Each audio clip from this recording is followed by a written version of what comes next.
There are passages in the Bible that I read past. I don't know if you've been walking with the Lord for a long time and you read the Bible, it's kind of as a habit.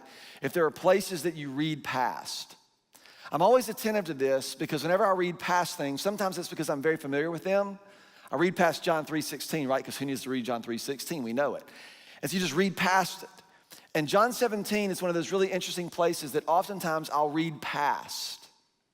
I know Jesus is praying for oneness. I know he's praying for unity. And I just read past it and I think, why am I reading past this passage?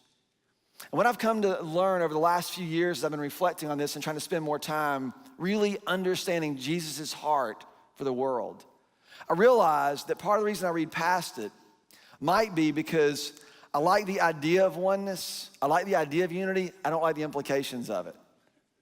It's a lot easier when I can say, oh yeah, I like oneness, but to actually have to be one with people is a much different, it's a much different thing.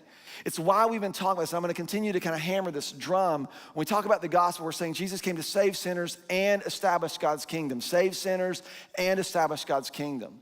The reason is because if we just talk about Jesus saving sinners, we can all talk about you and your behavior and me and my behavior, and it doesn't really matter how we relate to each other. If we talk about the fact that Jesus came to establish a way of life under the rule of love, to establish a kingdom, a way in which we live together, it means that my relationship with you and your relationship with me and our relationship with each other matters.